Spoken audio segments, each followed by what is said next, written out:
Vamos a continuar con una serie de predicaciones que hemos llamado Unexpected King o el Rey Inesperado, ¿verdad? En donde nos hemos basado en el Evangelio de Marcos y vamos a estar durante este año hablando y estudiando el Evangelio de Marcos, qué es lo que dice y cómo lo dice, siguiendo su narrativa y realmente predicando lo que Marcos está diciendo y lo que Marcos nos está enseñando, yendo a la palabra y desmenuzando todos los principios bíblicos y espirituales que él nos va mostrando en nuestra vida. Una de las cosas que tiene muy importante Marcos es que hay una sección que habla de cómo ser discípulos. ¿Quién es un discípulo? Aquel que obedece la palabra de Dios. Una persona que sigue a Jesús y que trata de vivir como Él para representar quién es Él. Ese es un discípulo. Un discípulo es diferente a un creyente, porque un creyente cree, pero no hace nada. Un discípulo es el que dice, yo voy a hacer lo que Dios me está mandando que haga en la mejor manera que pueda, a través, no de mis fuerzas, sino a través de la habilitación del Espíritu Santo. Y si has estado con nosotros, ¿verdad? Recuerdas que Marcos, el Evangelio de Marcos es un evangelio escrito con urgencia.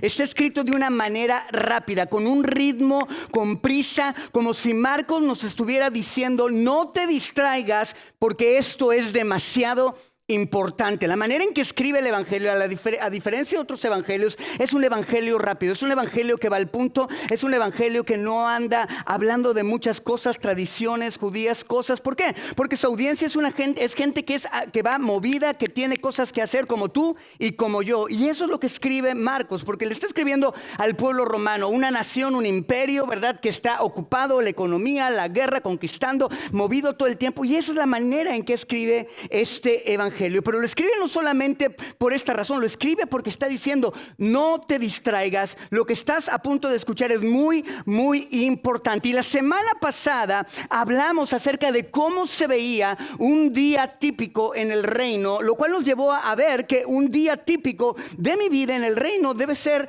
parecido a cómo era la vida de Jesús, ¿verdad? Y vimos que Jesús en la semana pasada enseñaba con autoridad. Vimos a Jesús que estaba expulsando demonios, que estaba sanando a los enfermos y regresando al final a su Padre, a Dios Padre, para orar y declarar su dependencia en Él. Nos reveló que Él tenía toda autoridad sobre los cielos, sobre la tierra, sobre lo espiritual, sobre lo físico. Y Él nos muestra que esa autoridad la usa, ¿verdad? ¿Para qué? A través de su palabra, a través de lo que sabemos, y nosotros podemos hablar la palabra sabiendo que esta palabra tiene autoridad que viene de Dios. Pero hoy Marcos va a cambiar el tono, y vamos a ver cómo el evangelio pasa de asombro. ¿Se acuerdan que la vez pasada dijimos, la semana pasada, que la gente cuando veía a Jesús predicar y hablar y hacer milagros se asombraba y decía, ¿quién es este hombre? Ok, Marcos ahora cambia el tono, cambia el ritmo, mete segunda, y vamos a ver cómo este evangelio pasa del asombro a la confrontación. Vamos a empezar a ver cómo la gente empieza a ser confrontada. Mientras había milagros, mientras había señales, mientras había cosas bonitas que a ellos les beneficiaban, todo estaba increíble, pero empieza a hablar Jesús y a mostrarnos Jesús de ahora en adelante cosas que van a empezar a generar confrontación. ¿Por qué? Porque es difícil de aceptarlo, o son cosas que nos incomodan o nos mueven del lugar de nuestra zona de confort. ¿Por qué? Porque una cosa es admirar, ¿verdad?, el poder de Jesús, que es lo que decimos. Una cosa es admirar el poder de Jesús y otra cosa es aceptar lo que significa este poder. Cuando Jesús acciona su poder, lo acciona por un propósito: respaldar lo que está diciendo. Amén. Está diciendo, ok, yo voy a hacer estas cosas y el sistema era de esta forma, las cosas se hacían de esta forma, pero ahora esta es la manera en que lo vamos a hacer y por lo tanto ya no es de esta forma. Y obviamente cuando tú cambias las cosas, ¿verdad? Hay oposición, hay confrontación. Dices, ¿cómo que me vas a cambiar las cosas? No, yo estoy acostumbrado así. ¿Cuántos se sientan en el mismo lugar todo el tiempo? ¿Cuántos cuando van a un restaurante piden lo mismo todo el tiempo? ¿Verdad? Somos gente que nos gusta la costumbre. Así eres en ese tiempo. Y ahora Jesús cambia las cosas y la gente empieza a decir, no va a ser así, entonces el poder, ¿verdad? El asombro era generado por este poder, por esta autoridad, por estos milagros, ¿verdad? Y una cosa es asombrar este poder y estas cosas, y otra cosa es aceptar lo que significa este poder, que es un cambio, una diferencia, y tú tienes que tenerlo. Amén, ¿están conmigo? Ahora, para mostrarnos esto, Marcos nos presenta 3 escenas. Vamos a ir por 3 diferentes escenas en este día y que nos van a revelar cómo Jesús usa su autoridad y para qué usa su autoridad. Y en cada escena el reino se hace más visible. ¿Qué significa que el reino se hace más visible? Que empezamos a entender cómo opera el reino de Dios, qué es lo que acepta, qué es lo que no acepta, qué es lo que tolera, qué es lo que no tolera, cuáles son sus reglas, cuáles son sus principios, cuál es su forma de actuar. ¿Sí me explico? Empieza a mostrarse y a revelarse el reino. Ahora, acuérdense, lo primero que empieza a predicar Jesús cuando Él empieza su ministerio es que el tiempo se ha cumplido, que significa que el reino de Dios vino con Él y en Él, ¿verdad? El reino que es y todavía no es. ¿Por qué? Porque se inauguró en el momento que Jesús vino, pero se sigue estableciendo hasta que Jesús lo haga y lo establezca en el milenio, ¿verdad? Y después en la eternidad, ¿verdad? Es el reino ya desde el momento que Jesús vino. Dice, el tiempo se ha cumplido. ¿El reino qué?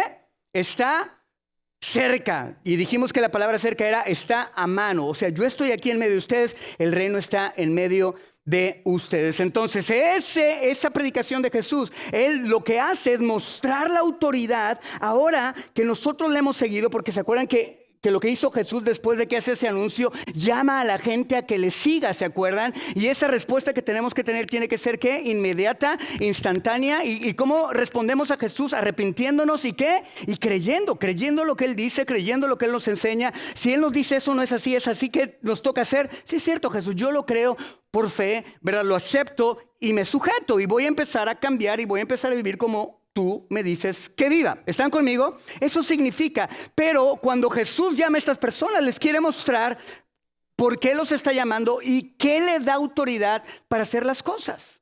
Y es lo que vimos la semana pasada, que Él tiene autoridad sobre todo el reino, sobre el espiritual, sobre el natural. ¿Para qué? Para que tú y yo podamos seguirle. Y que Él tiene el poder y que no estamos siguiendo a cualquier persona, estamos siguiendo a aquel que es el Rey de Reyes. ¿Están conmigo? Ok. Ahora vamos a ver cómo este reino se hace más visible. Nos empieza a revelar cosas más profundas del reino, las cuales generan confrontación. ¿Ok? ¿Están conmigo? ¿Están conmigo? Y tenemos que verlo bajo estos ojos. Tenemos que entender esto. Ahorita que leamos los pasajes va a decir, ay, sí, eso es normal. Sí, yo ya lo sé. Sí, yo ya lo entiendo. Sí, pero entiendan algo o entendamos algo para que realmente captemos lo que Dios nos quiere enseñar a través de su palabra, los principios que Dios nos quiere enseñar a través de su palabra. Tenemos que ponernos en ese tiempo para entender el contexto histórico, teológico, social, político. Tenemos que ponernos ahí para entender el impacto de lo que está diciendo. Porque cuando lo entiendes desde ese punto de vista, tu perspectiva hoy en día actual cambia. Porque ves la importancia de lo que está sucediendo aquí. Y el impacto que tiene hoy en tu vida, que se ha hecho algo normal, algo fácil o algo común. Y que muchas veces al verlo fácil, común, pierde autoridad y pierde peso para tu vida. Y lo ves como otra cosa más. ¿Vamos bien? ¿Sí? ¿Seguro? Entonces vamos a ver estas cosas. Nos va a revelar y va a ser en estas 3 escenas el reino más visible, pero también se hace más polémico. ¿Por qué? Porque cuando la autoridad divina comienza a restaurar, a cambiar las cosas, inevitablemente va a redefinir quién pertenece en el reino y quién no. Y esto es increíble. Así que vamos a Marcos capítulo 1, versículo 40, del 40 al 45 vamos a leer, no se me adelanten. Y vamos a ver lo primero que hace Jesús, lo primero que hace. Y lo primero que hace Jesús es que Él es el rey. Nos dice que Jesús es un rey que toca lo intocable. Rey que toca lo intocable. Versículo 40. Un hombre que tenía lepra, de hecho la palabra lepra es lo que se traduce en todas las Biblias, pero la palabra original en el griego es una palabra que describe que el hombre tenía una enfermedad en la piel. ¿verdad? Era una enfermedad en la piel, lo cual lo hacía impuro, pero los teólogos, las personas que traducen la Biblia lo traducen como lepra porque es algo que se parece, ¿verdad? Pero ahora, de ahora en adelante, se conoce como lepra, pero esa es una nota al pie, ¿verdad? Entonces, un hombre que tenía lepra se le acercó y de rodillas le suplicó y le dijo, si quieres, puedes limpiarme. Y movido a compasión, Jesús extendió la mano y tocó al hombre diciéndole, si quiero, queda limpio. Una cosa que también es muy importante en el Evangelio de Marcos es que Marcos hace muy notable las emociones de las personas. Marco quiere que veamos la emoción del leproso, la emoción que siente Jesús, la emoción. ¿Por qué? Porque quiere que veamos a este rey que se identifica con nosotros, no solamente en la parte de salvarnos, en la parte de suplirnos, en la parte de cuidarnos, en la parte de sostenernos, en la parte de darnos destino, propósito, vida, sino en la parte de identificarse en nuestro dolor. Porque muchas veces cuando seguimos a Dios como cristianos pensamos, bueno, Dios tiene un plan para mí, tiene esto, pero Él no me entiende. No, sí te entiende. Sí te entiende y sí sabe cómo te sientes. Y sí sabe lo que se siente ser rechazado. Y sí sabe lo que se siente ser humillado. Y sí sabe lo que se siente que lo negaran. Y sí sabe lo que se siente ser tentado. Sí lo sabe. Y Marcos quiere que entendamos esto. ¿Por qué? Porque está introduciendo temas y principios que van a traer una confrontación a tu corazón, pero quiere que veamos el corazón de Jesús cuando genera esa confrontación, que no es un corazón que lo hace, pues me vale si te enojas. ¿Sí? Es una confrontación que dice, me duele, pero es una verdad necesaria para ti. Así que cuando Dios nos habla y nos confronta, tenemos que tomar esa posición. Tenemos que entender que a Jesús le duele como nos estamos sintiendo, no porque Él esté de acuerdo con lo que estamos haciendo, porque nos estamos sintiendo mal por algo que nos está diciendo, es porque estamos haciendo algo que no debemos hacer. Y cuando Dios nos confronta, nos hace sentir mal y Él siente como tú te sientes, aunque no esté de acuerdo. Pero te tiene que decir la verdad porque la verdad te hará libre. ¿Vamos bien? Entonces Marcos dice que al instante, dice, movido a compasión, Jesús lo vio y movido a compasión, le dolió su corazón, le dolió ver la condición de este hombre, extendió su mano y le tocó al hombre. Y ahorita vamos a ver por qué es tan polémico este pasaje, diciéndole, sí quiero. Ay, me gusta esto. Sí quiero. Si quieres puedes ser a mí. Jesús le dice, sí quiero. Sé limpio. Uf. ¿No les gusta eso de su rey, de su Dios? Sí quiero, sí quiero, sí quiero. Y Dios te dice, sí quiero. Queda limpio y al instante se le quitó la lepra y quedó sano. Jesús lo despidió enseguida con una fuerte advertencia. Ya lo sanó, pero le dice, a ver mi brother, mira, no le digas a nadie. ¿Ok? Me encanta aquí. No le digas a nadie. ¿Por qué? No le digas a nadie. Solo ve, preséntate al sacerdote y lleva por tu purificación lo que ordenó Moisés para que sirva ¿de qué? De testimonio. Siempre que Dios hace en tu vida algo, tenemos que dar testimonio. Señor, te pido que hagas esto. Y Dios lo hace y no damos testimonio. ¿Verdad? Aquí dice, ve y haz testimonio, da testimonio de lo que acabo de hacer. Pero él salió y comenzó a hablar sin reserva, divulgando lo sucedido. Y ahorita vamos a ver por qué dice todas estas cosas, por qué no le obedeció a Jesús. Pues por lo mismo que tú y yo no le obedecemos a veces, ¿verdad? Divulgando lo sucedido. Como resultado, Jesús ya no podía entrar. Subraya eso en tu Biblia. Como resultado, Jesús ya no podía entrar a ningún pueblo abiertamente, sino que se quedaba afuera en lugares ¿qué?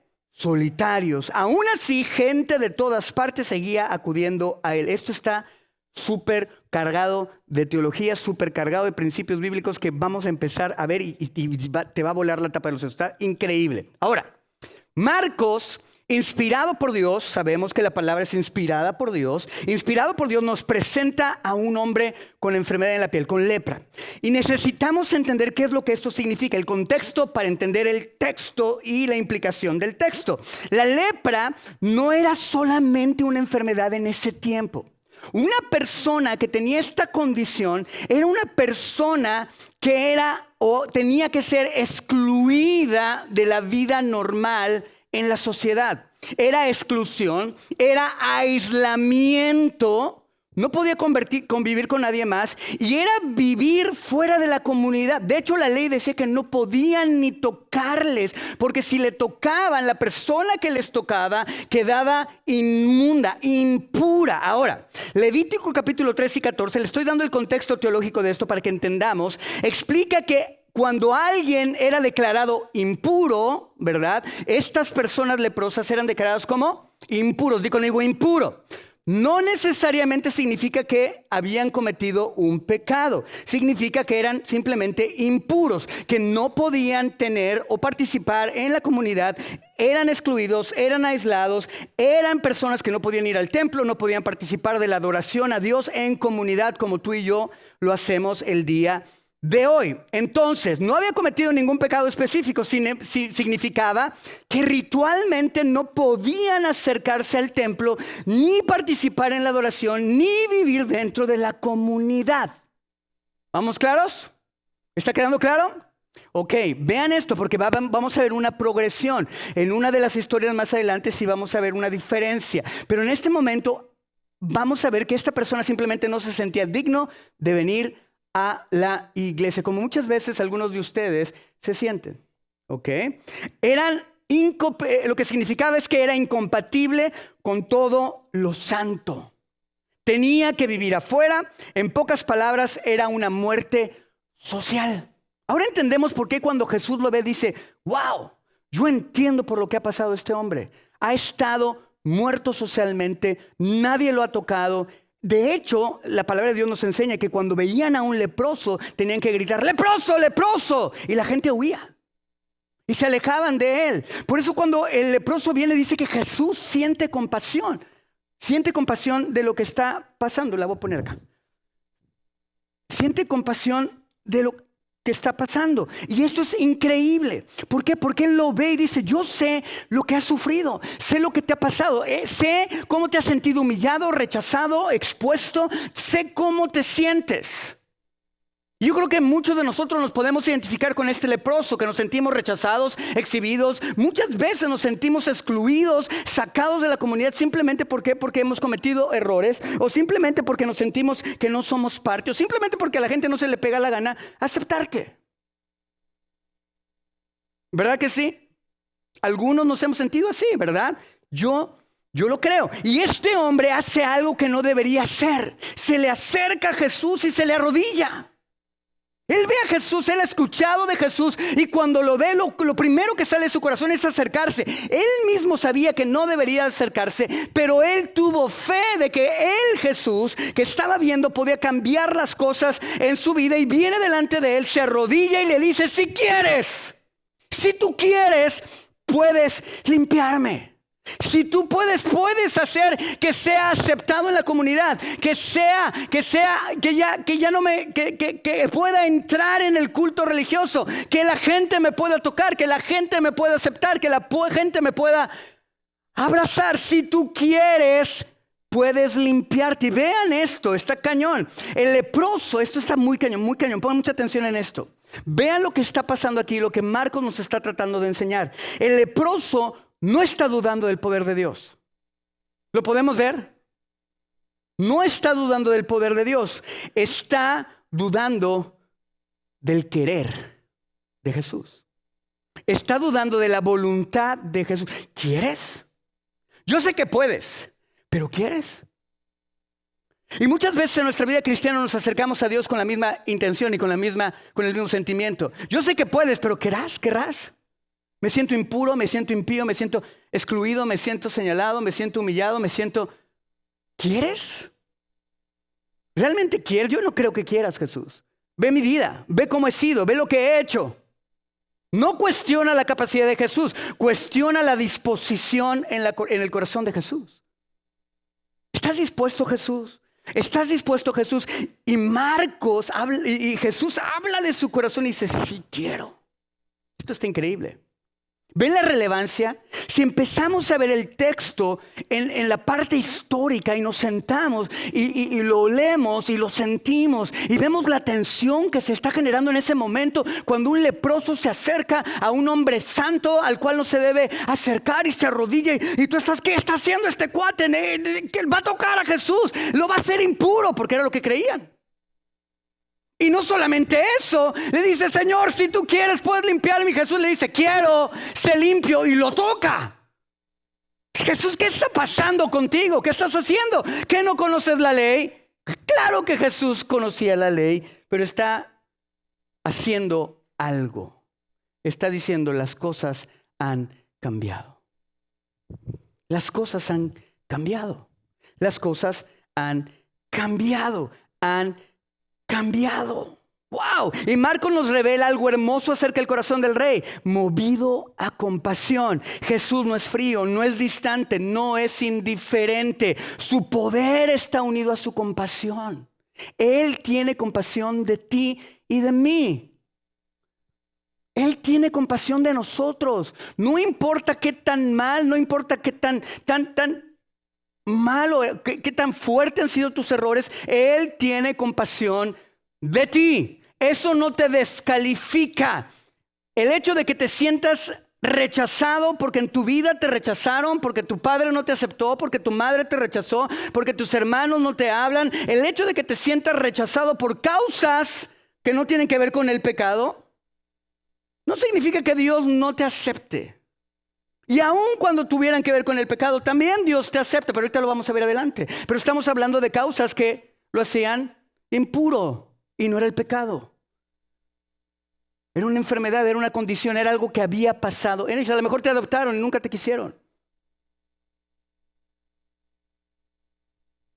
A lo mejor te rechazaron, a lo mejor te regalaron y te sientes excluido. Yo no sé en dónde estás, pero yo sé que si Dios te está hablando es porque Él quiere sanar tu corazón y porque Él siente compasión por ti y quiere que escuches esta palabra para sanarte. Amén. Porque su poder está ligado a su compasión. Y entonces hace lo impensable, extiende la mano y lo toca. Y en el sistema levítico, si lo tocabas eras impuro, te quedabas impuro. Pero aquí ocurre lo contrario. La impureza no contamina a Jesús. La pureza de Jesús purifica al impuro. Y no solo sana su piel, restaura su pertenencia. No solamente es un milagro de, wow, su piel. No. Le dio la capacidad de poder ser amado una vez más, de poder ser aceptado una vez más, de poder ser abrazado, de poder ser tocado una vez más. ¿Sabes lo que eso significa? ¿Cuántos de ustedes, como latinos, somos abrazadores? Con los gringos, I'm a hugger. ¿Verdad? Si yo abrazo y los gringos, ok, hug me. And you better hug me. ¿Verdad? Más te vale que me abraces si no te doy 2. Y si haces caras te doy 3. ¿Verdad? ¿Te imaginas una vida sin que nadie te toque? Yo cuando estoy acostado y mi esposa me está haciendo piojito, te sientes amado, querido. Bueno, así yo siento. Si me está jalando los pelos, pues no tan amado ni tan querido. Porque nada más no tengo tantos, ¿verdad? Jesús lo que hace es reintegrarlo a su pueblo. Reintegrarlo a la comunidad, reintegrarlo. Jesús le dice, ve con el sacerdote. Ese es el proceso de reintegración oficial que Moisés había establecido. Cuando se quite la lepra, ve al sacerdote y haz las ofrendas y reintégrate. Por eso Jesús le dijo, ve a dar testimonio. ¿Por qué? Porque el testimonio era ¿de qué? De que el Mesías que habían esperado había llegado. Ya llegó, aquí estoy, da testimonio. ¿Quién está haciendo esto? Nadie podía hacer eso más que el Mesías. Vamos, ¿me van siguiendo? Nadie podía hacer eso más que el Mesías. Está restaurando el lugar, su lugar en la sociedad. Pero el relato termina con un detalle que Marcos no pone por accidente. Vean esto. ¿Cómo terminó? Y Jesús ya no podía entrar abiertamente en ningún pueblo. ¿Y esto qué? Jesús intercambió el lugar del leproso. Le dijo, ¿sabes qué? Tú no podías entrar, pero ahora yo quiero que tú entres. Yo me quedo afuera. Yo tomo tu lugar. Ahora yo tomo tu lugar de rechazo, tomo tu lugar de no ser tocado, tomo tu lugar de no ser incluido, tomo tu lugar de no ser incluido en la comunidad. Yo tomo tu lugar. Esto está muy cañón. Y eso es lo que Jesús hizo en la cruz del Calvario por ti y por mí. Se hizo pecador.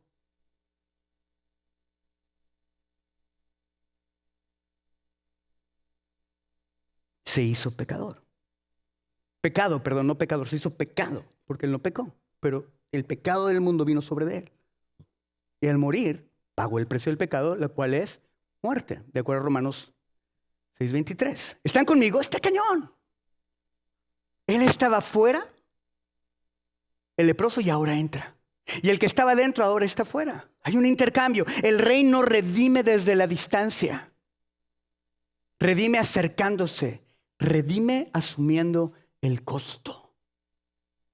Redime asumiendo el costo. El miércoles estábamos en la clase que estoy dando de Apocalipsis y me encantó ver un post que puso Martel en su cuenta y dijo, por fin me cae el 20 de por qué Jesús es digno de abrir los rollos de la revelación.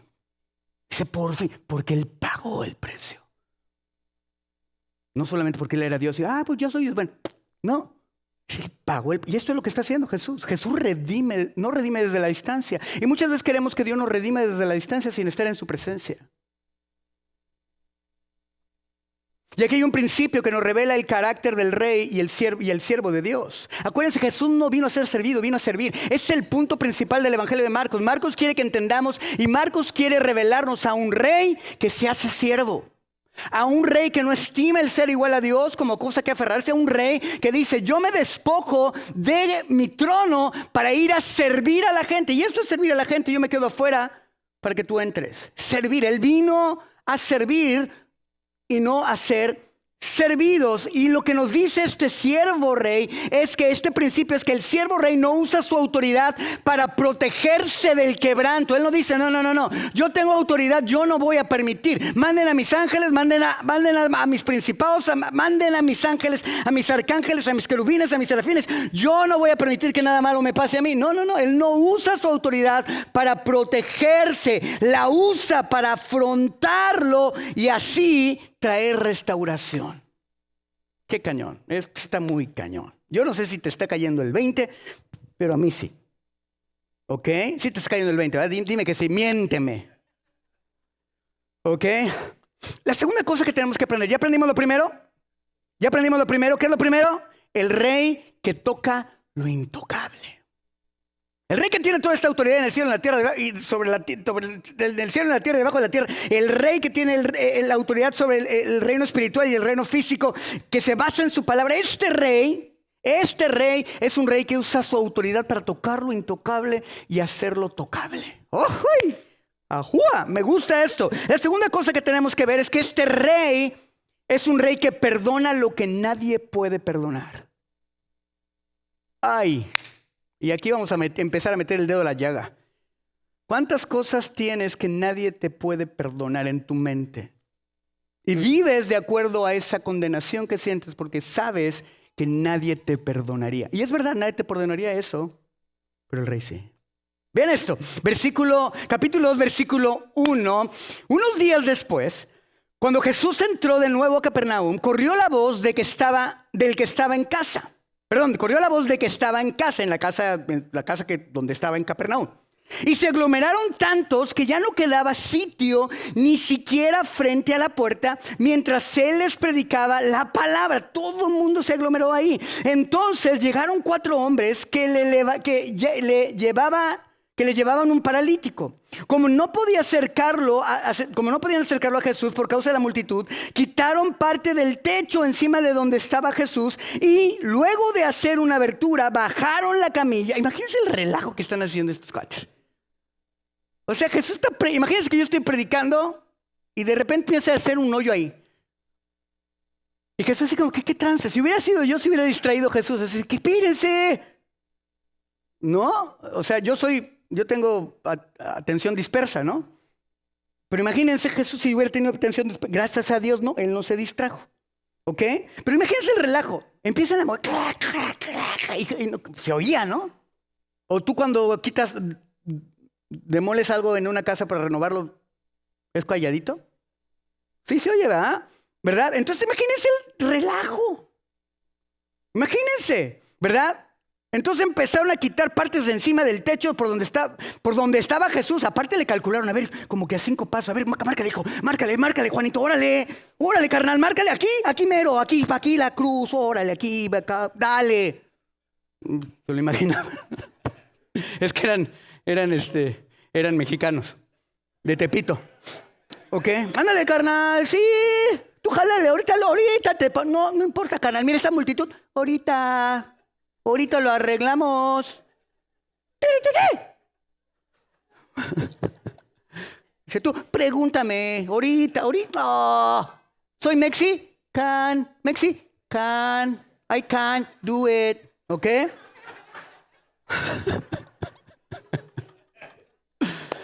Pónganse serios, caray, hombre. Estamos en la casa del Señor, ok. Es que a mí me gusta imaginarme las cosas cuando estoy leyendo la Biblia. O sea, se te hace divertido, ¿verdad? O sea, empezaron a quitar el techo de donde estaba Jesús. O sea, ¿cómo sabían? ¿O hicieron varios hoyos en el techo? Ah, no, aquí no era. Ay, no, me fui chueco.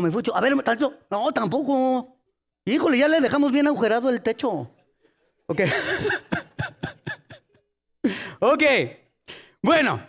Entonces quitaron parte del techo encima de donde estaba Jesús y luego de hacer una abertura bajaron la camilla en la que estaba acostado el paralítico. No, eso está. ¡Órale, brother, órale!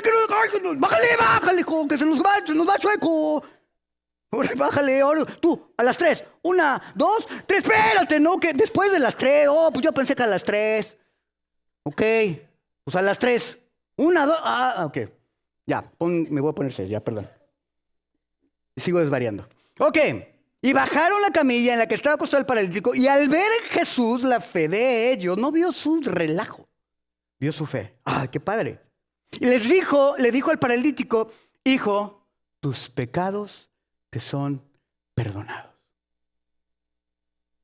Yo creo que el paralítico dijo, Jesús, hello, estoy paralítico. Are you missing something? A ver, a ver, Jesús. O sea, ¿tú crees que hicieron todo esto, el hoyo y, todo esto, mis brothers? Para que me perdones los pecados. Yo quiero caminar. Pero Marcos cambia la escena. Vean, estamos yendo de alguien que era impuro, que no había cometido pecados, pero ahora se mueve en la narrativa y nos dice, ok, si esto ya causó escándalo porque Jesús extendió su mano para tocar lo intocable, ahora Jesús dice algo, te perdono tus pecados. Y Marcos mete tercera. Cambia la escena. Ya no estamos afuera con el leproso, ahora estamos dentro de una casa llena. Y el paralítico es bajado por el techo. Y la realidad es que todos están esperando que Jesús le diga al paralítico, ¿qué? Exacto.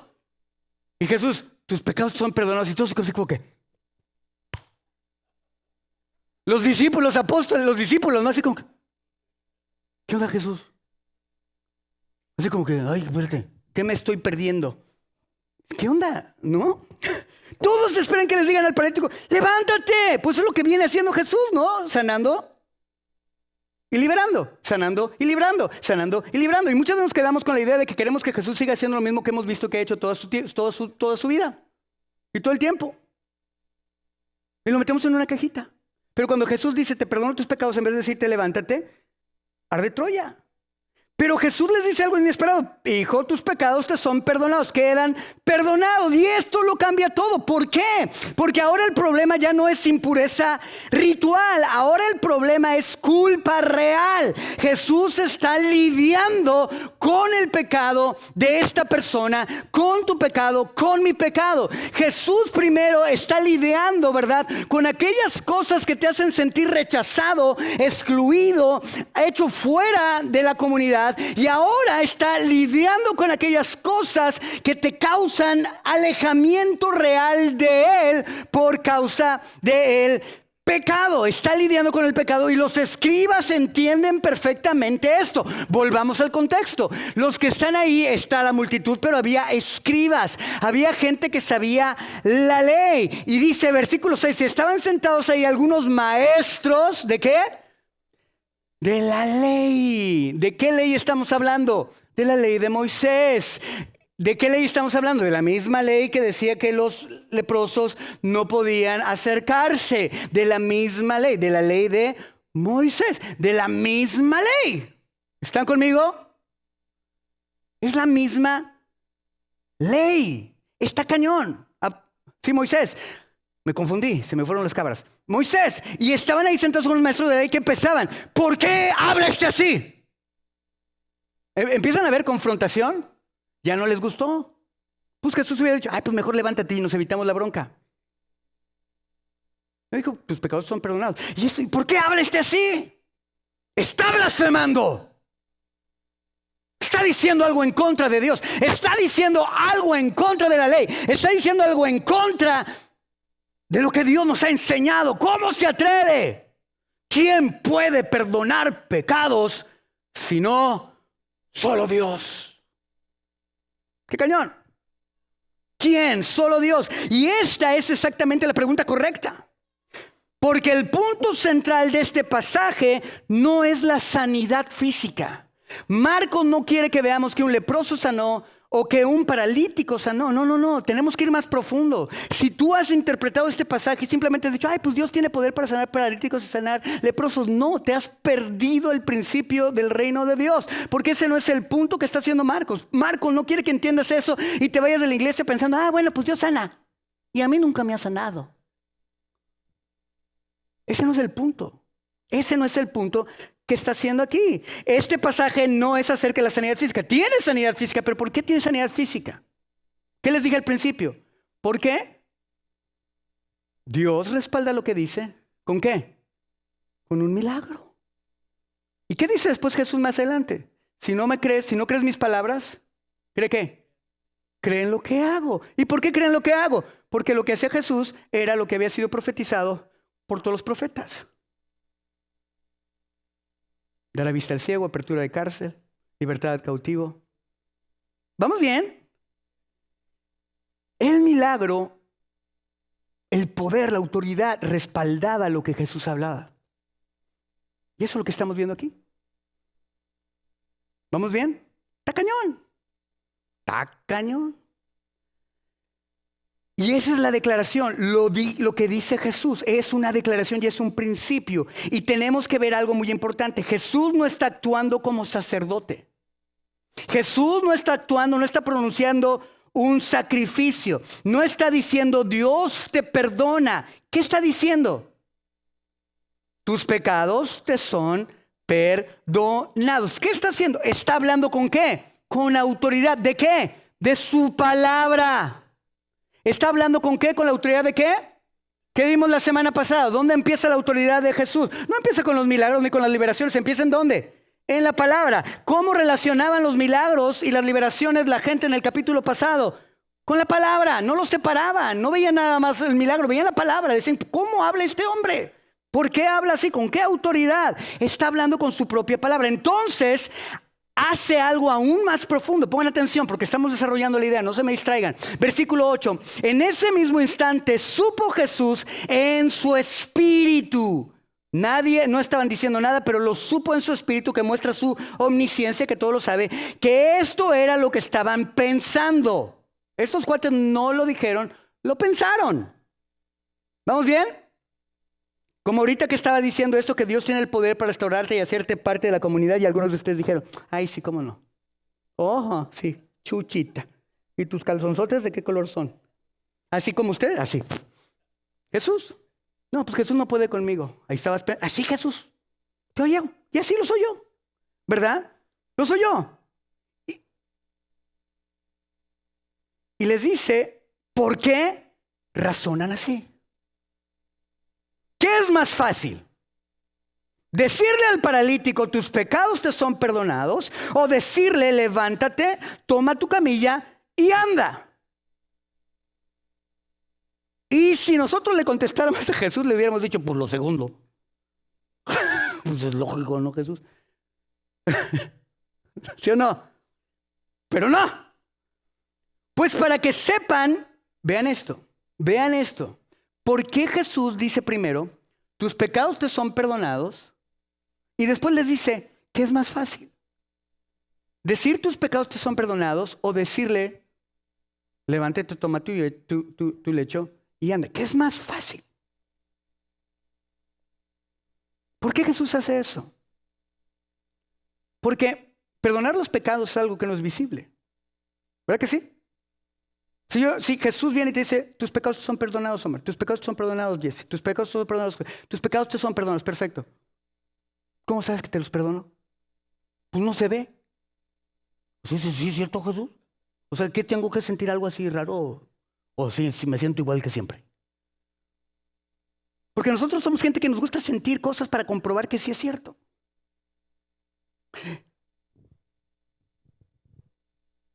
Pero cuando le dice, levántate, toma tu lecho y anda, eso se ve. Ahorita vamos a llegar ahí, pongan atención. ¿Ok? Versículo 10. Pues para que sepan que el Hijo del Hombre tiene autoridad en la tierra para perdonar pecados.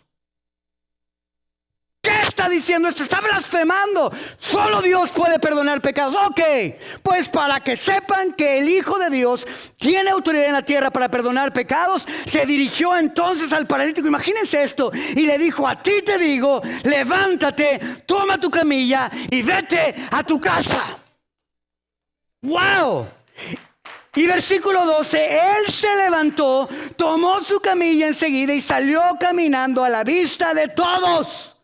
Y ellos se quedaron asombrados y comenzaron a alabar a Dios y diciendo, jamás habíamos visto a una cosa así. Está cañón. Marcos nos dice que Jesús sabía lo que están pensando. Leía los corazones y les dice, ¿qué es más fácil? Decir tus pecados son perdonados o levántate, toma tu camilla y anda. Y luego declara, pues para que sepan que el Hijo del Hombre tiene autoridad en la tierra para perdonar pecados, a ti te digo, levántate. Vean esto. Pongan atención, esta es la clave. El milagro visible valida la autoridad invisible que perdonó los pecados. El milagro visible validó. ¿Qué significa eso? Comprobó la autoridad invisible de perdonar pecados. Lo que Jesús está haciendo es increíblemente misericordioso y lleno de gracia. Le está diciendo a la gente, hay cosas que te tienen así debido a tu pecado. Pero yo no solamente hago que te acepten o que seas parte de una comunidad. Yo puedo redimirte de esa posición que te tiene postrado en inhabilidad y muerte para pertenecer en esa comunidad. Porque ciertamente si tú te has sentado y se te has sentido impuro, excluido, fuera de la comunidad, señalado, sin que tú hayas hecho nada, Él puede restaurarlo. Pero también, debido a que tal vez estás excluido por lo que has hecho, Él te dice, también yo tengo la autoridad para perdonarlo. Porque lo que te tiene así es tu pecado. Hay cosas que nos tienen en una condición porque somos víctimas y Dios lo puede redimir. Pero también hay cosas que nos tienen en una condición porque hemos tomado las decisiones incorrectas. Y Jesús te dice, yo lo puedo redimir. Yo puedo perdonar tus pecados. Ahora, ya lo sabía, ya sé que ya lo sabías. Ellos no. Y esto era un impacto increíblemente fuerte, porque ellos dijeron, está blasfemando. ¿Quién se cree que es este? ¿Quién se cree que por qué está diciendo esto? Y Jesús le está diciendo, porque quiero que entiendas que yo soy el rey, que el tiempo se ha cumplido, que el reino de Dios ha llegado y que está a tu mano y que lo único que necesitas hacer es extender la mano y tocarme y venir a mí y rendirte a mí para que empiece a cambiar tu vida, para que empiece a restaurarte, para que empiece a sanarte, para que empiece a liberarte. Tienes que venir delante de mí. Porque Dios sana desde la cercanía. No desde lejos, como tú y yo queremos muchas veces que lo haga. El milagro visible valida la autoridad invisible que perdonó los pecados. ¿Y qué pasó?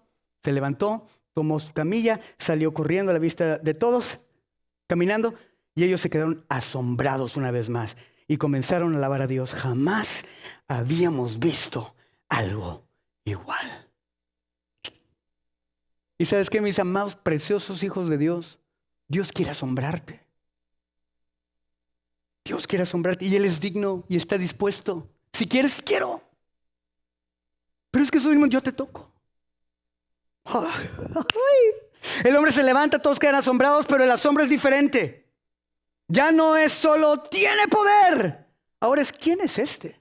¿Quién se cree? Porque si Jesús puede perdonar pecados, entonces su autoridad no es solamente total, como lo vimos la semana pasada. ¿Sabes qué significa esto? Que es divina. Y cuando vemos que la autoridad de Dios, de Jesús, es divina, entendemos y sabemos, y fue mostrado delante de los ojos de los fariseos, de los saduceos y de la gente en ese tiempo, que Él era Dios. Y aún así lo rechazaron. Y el problema es que hoy en día nosotros podemos ver en su palabra que Él es Dios. Y aún así lo rechazamos. Por otra opción, por algo mejor, por una oportunidad, por comprometer tu fe, por hacer algo diferente. Porque hay tiempo. Después me arrepiento. Toma, chango, tu banana.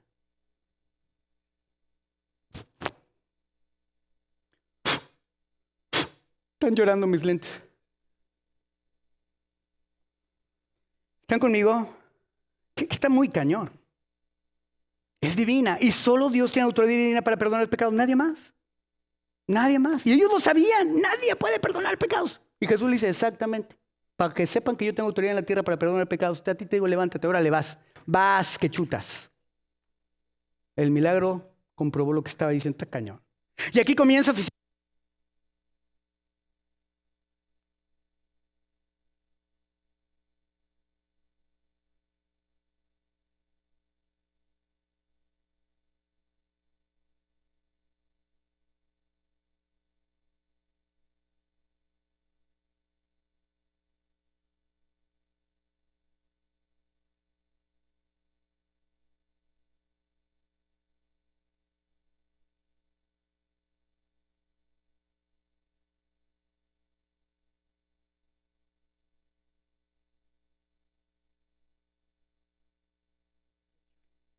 Eso.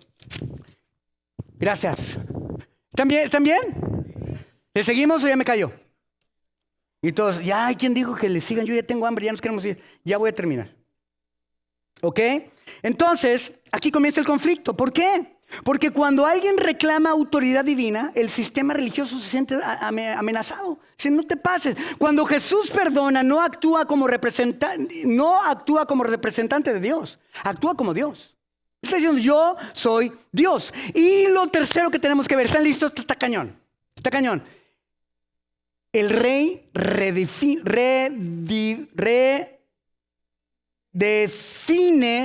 quién pertenece. Para que vean que no soy perfecto. Yo sé que es difícil entenderlo y saberlo. Dios, el rey, redefine quién pertenece en su reino. Vean esto, está cañón. ¿Ya vimos? El rey toca ¿qué? Lo intocable. El rey perdona lo imperdonable. Y el rey redefine la pertenencia. Después de tocar lo impuro, después de perdonar al culpable, Jesús hace algo aún más provocador. Marcos, versículo 14 del capítulo 2. Vean lo que dice Marcos. Al pasar, vio a Leví, hijo de Alfeo. Vean esta cañón. Donde estaba cobrando impuestos. Y le dice ¿qué? Digan conmigo, sígueme. Les dijo Jesús. Y Leví se levantó y lo siguió.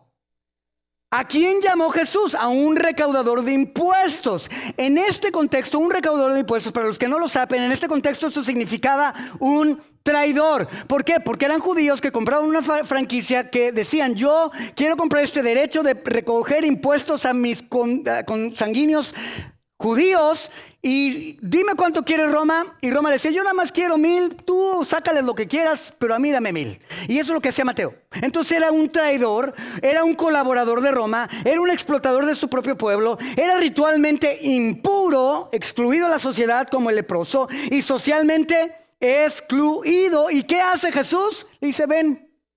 Y los discípulos una vez más: ay, Jesús. ¿Verdad? Y yo creo que Andrés y Pedro: oye, pero ¿qué onda? ¿Sí será? ¿No? Una vez más así como que: ay, Jesús, ¿qué onda, Jesús? Pero lo más escandaloso no es el llamado. Eso dicen: ok, pues ya me acostumbré. Así es. Así como que volteaban entre ellos y decían: así es. No, pero tenle paciencia, o sea. Al rato te vas a dar cuenta. ¿Va? Así es Jesús. Pero no, eso no fue lo peor. Lo que ocurre después, vean el versículo 15. Sucedió que, estando Jesús a la mesa en la casa de Leví, muchos recaudadores, no más uno, eran muchos recaudadores de impuestos y pecadores, se los juntó. Dijeron: Se sentaron con él y sus discípulos. Dijeron: pues ¿ya qué? Ya sané al leproso, ya perdoné al pecador, pues ya. O sea, ya, que si van a hablar, que hablen. ¿Verdad? Si ya saben cómo soy, pues ¿para qué me invitan? ¿No? Yo creo que así. Y aquí tenemos que detenernos ahí. En el mundo antiguo, para que me entiendan qué está pasando aquí. Esto es muy importante. ¿En dónde estaba sentado Jesús con sus... ¿Me pasas mi toallita para limpiar los lentes? Mi amor, está en mi morral. Vean, esto es muy importante para entender lo que está pasando aquí. Jesús está en donde con Mateo y con los pecadores, con los demás recaudadores de impuestos. ¿Está dónde sentado? ¿En dónde? En una mesa. Eso es muy importante. Es muy importante. Y luego decimos: ¿y por qué menciona que estaban sentados en una mesa? No, casi. Estaban sentados en un banco por la mesa, en la mesa, ¿no? ¿Por qué dice eso Jesús? Gracias. ¿Por qué dice eso Jesús? Y eso es clave. Y ahorita les voy a explicar por qué sí, mi amor. Gracias. Y eso es clave y les voy a explicar por qué. En el mundo antiguo, vean el contexto histórico, compartir la mesa de tu casa con alguien no era algo común como lo es ahora. Compartir tu mesa con alguien significaba que lo aceptabas, significaba que entrabas en comunión con él, y no era una comunión normal, era una comunión donde decías: yo estoy por ti, tú estás para mí. Hay un vínculo. Nos sentamos en esta mesa. ¿Por qué? Porque los dos somos aceptados y los dos no tenemos ningún problema de convivir. ¿Me van siguiendo? Y significaba que lo que estaban en la mesa estaban diciéndose y anhelándose y declarándose paz los unos con los otros. Y eso les hablaba a la gente de afuera, que la persona de la casa que estaba en la mesa y las personas que estaban sentadas a la mesa se identificaban entre ellos, y que ellos podían ser reconocidos en la sociedad como personas que se apoyaban, que se soportaban y que se daban respaldo entre ellos en la comunidad. ¿Lo están viendo? ¿Quién era Mateo? ¿Quién era el leproso? ¿Era qué? Exiliado de la comunidad. ¿Era qué? Era una persona impura. ¿Quién era Mateo? ¿Cómo era considerado Mateo? Era impuro, era considerado exiliado de la comunidad. Era visto como un traidor, como un recaudador de impuestos. Eran vistos todas estas personas. Y no solamente eso, estaban los pecadores. Y no podías estar ahí con los pecadores. ¿Por qué? Porque estaba mal. Y este Jesús que está hablando, que está predicando, que está haciendo milagros, que está echando fuera demonios, que está sanando a la gente, este mismo Jesús que dijo: yo soy Dios porque tengo autoridad en la tierra para perdonar pecados, este mismo Jesús que se cree que es santo porque está diciendo que es el Mesías, este Jesús se está sentando con esta bola de pecadores. ¿Por qué hace esto? Porque hace esto. Para los fariseos, la mesa era la extensión del templo. Acuérdense, los leprosos no podían ir al templo, no podían estar, ni los recaudadores de impuestos ni los pecadores podían entrar al templo. Para entrar al templo primero tendrían que rendir sacrificios, purificarse y poder ser, que fue lo que hizo Jesús con el leproso. Ve, preséntate delante del sacerdote y ¿ahora qué? Haz los sacrificios que manda Moisés. ¿Para qué? Para que te empiece el proceso de reintegración en la comunidad. ¿Lo vemos? Si se ven, Marcos está haciendo un argumento. Marcos no solamente está contando historias milagrosas, nos está diciendo algo que quiere que tengamos en mente. ¿Por qué? Porque a través de todas estas cosas, ¿qué se está revelando? ¿Cómo es el reino de Dios? ¡Wow! Toca lo impuro, perdona lo imperdonable y se sienta con los que nadie piensa que se sentaría. ¿Están conmigo? Era un símbolo de pureza de pacto. Cuando tú te sentabas a una mesa con alguien más, era un símbolo de pureza del pacto. La extensión del templo era algo santo. El templo se extendía a tu casa en la mesa. Lo estamos viendo, está cañón. Por lo tanto, comer con alguien era declarar que compartías tu vida con ellos delante de Dios. Está muy cañón. Por eso preguntan, versículo 16, cuando los maestros de la ley, que eran fariseos, vieron con quién comía, le preguntaron a sus discípulos, ¿y este come con recaudadores de impuestos y con pecadores? Para los fariseos esto estaba comunicando algo que era exactamente lo que Jesús quería comunicar. Y Jesús responde con una declaración que es el corazón de este pasaje. Versículo 17, al oírlos, ahí sí los oyó. Vean cómo está un argumento, ahí sí los oyó. Ya te oí. No son los sanos, Jesús les dice, no son los sanos los que necesitan ser, no son los sanos los que necesitan médicos, sino los enfermos. Yo no he venido a llamar a los justos, sino ¿a quién? A los pecadores. Jesús, vean esto, Jesús no está minimizando el pecado. No está haciendo eso y no quiero que entendamos eso, porque ese no es el punto. Está exponiendo la ilusión de autosuficiencia. La costumbre de sentarte en la mesa como extensión del templo, como comunión con Dios, como todas estas cosas que la gente hacía comúnmente, era insuficiente. Ellos creían que era suficiente. ¿Por qué? Porque ellos se comportaban de cierta forma que ellos pensaban que les daba el estándar adecuado para poderse sentarse en santidad y en comunión con Dios. Y Jesús dice no. No es a través de tu autosuficiencia, no es a través de lo que tú crees. El hecho de que tú te puedas sentar o que esta gente se pueda sentar a la mesa no es porque ellos sean recaudadores de impuestos o porque sean pecadores. No tiene nada que ver con ellos. Tiene que ver con quién se está sentando con ellos a la mesa. Jesús, yo me siento con ellos, yo los hago partícipes. No ustedes, no la ley. No sus sacrificios, no sus cosas. ¿Quién se sienta en tu mesa? ¡Qué cañón! Está exponiendo la autosuficiencia Jesús. ¿Los fariseos creían que ellos podían llegar a la santidad? ¿Que Dios demandaba para estar en comunión con Él? Y Jesús le dice, no es por ahí. Jesús al hacer esto redefine las cualidades que alguien debe de tener para poder estar sentado a la mesa del Señor. ¿Cuáles creen que son esas cualidades que debes de tener para sentarte a la mesa del Señor? Yo sé que para algunos están pensando ser bueno, portarme bien, ser obediente, hacer lo que Dios me manda. No. Eso es un resultado de, pero no es el requerimiento.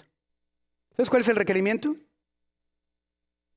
Saber que dependes de Él para poder sentarte. Y el problema es que muchas veces vivimos nuestra vida como cristianos tratando de sentarnos a la mesa o tratando de ser incluidos o ser parte de la comunidad en base a lo que podemos hacer, sin reconocer que somos parte de la comunidad y podemos sentarnos a la mesa porque Él nos ha llamado a sentarnos con Él. Él nos hace parte.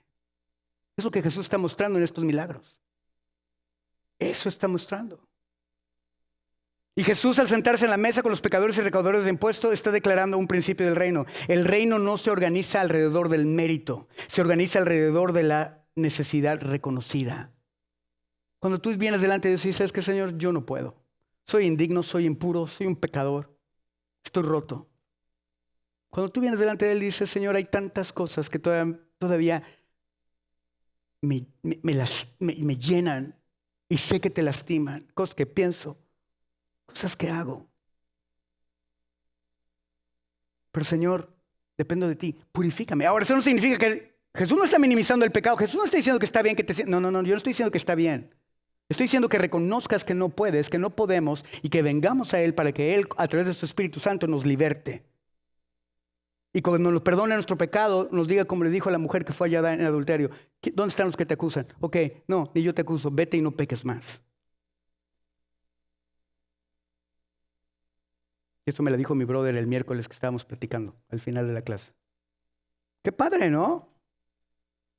Qué cañón. La mesa se convierte en el evangelio visible. ¿Sí lo ven? No es solo perdón anunciado, es perdón encarnado. No es nada de decirte, ay, sí te perdono. No, vente y siéntate conmigo. ¿Verdad? Qué cañón. No es solo restauración espiritual, es restauración de pertenencia. Se ve. No solamente, ay, sí te perdono. No, ven, siéntate conmigo.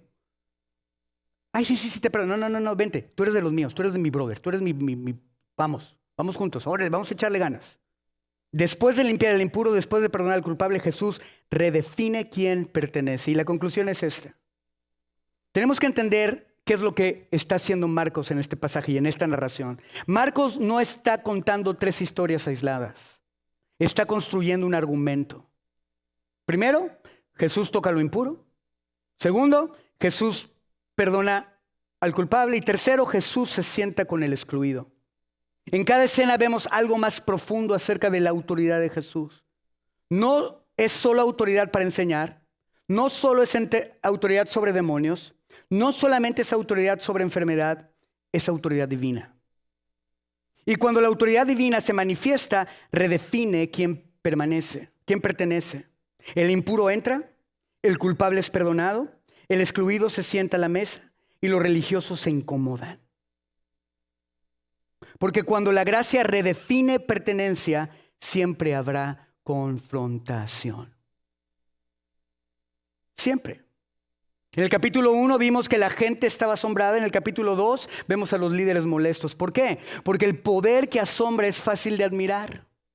Pero el poder que restaura pecados amenaza sistemas. Y Jesús estaba diciendo, el reino se ha cumplido el tiempo. El reino se ha acercado. Estás viviendo, está aquí hoy. Y hay un patrón que Marcos nos deja ver. En la primera escena, el que estaba afuera era el leproso y entra. Y Jesús termina afuera, predicando en las afueras de la ciudad. Es solo una escena, pero no es casualidad. El reino solo toca la impureza, paga el costo de haberla tocado. Y si seguimos leyendo Marcos, veremos que este intercambio no termina ahí. Un día, el mismo Jesús no estará solo en lugares solitarios, estará fuera de la ciudad. Y no solo identificándose con el impuro, sino cargando las impurezas. Pero aquí comienza todo con un toque, con una palabra y con una mesa. El siervo rey no vino a proteger su santidad de los pecadores, vino a extender su santidad sobre ellos. Tú eres santo porque yo soy santo, dice Jesús. Ser santos. Dios decía, ser santos como yo soy santo. Y todos decían, pues no puedo. Y ahora Jesús viene y dice, tú eres santo porque yo te hago santo. ¡Wow! ¡Qué increíble! ¡Qué increíble! Dios es increíble. Y por último, quiero que te hagas 3 preguntas para que recapacites en la semana. La primera, ¿estás reconociendo tu necesidad?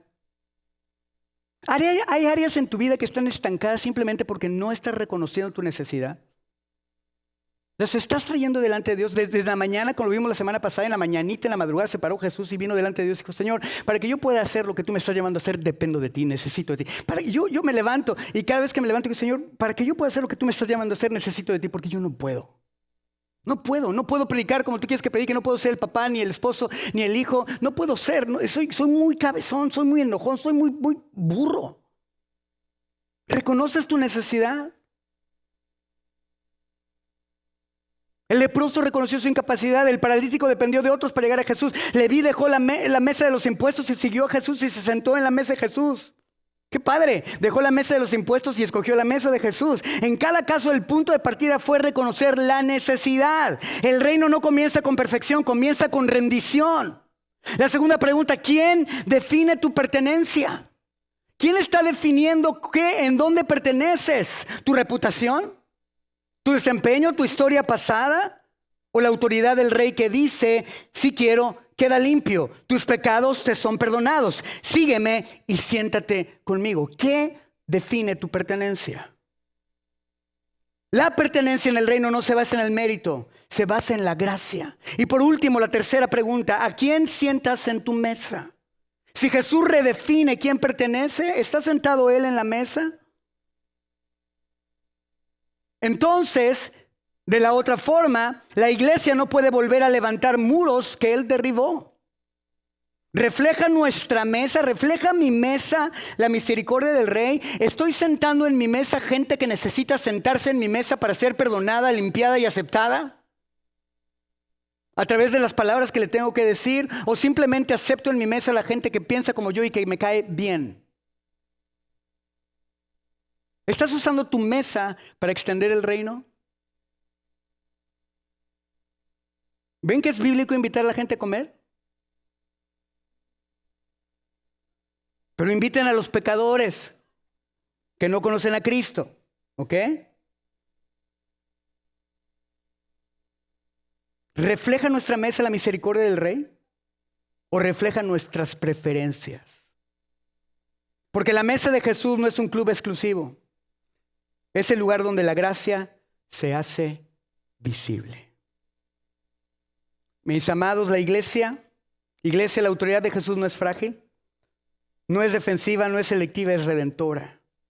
Y el único requisito que vemos en este pasaje no es el mérito moral, es reconocer la incapacidad. De eso trata este pasaje.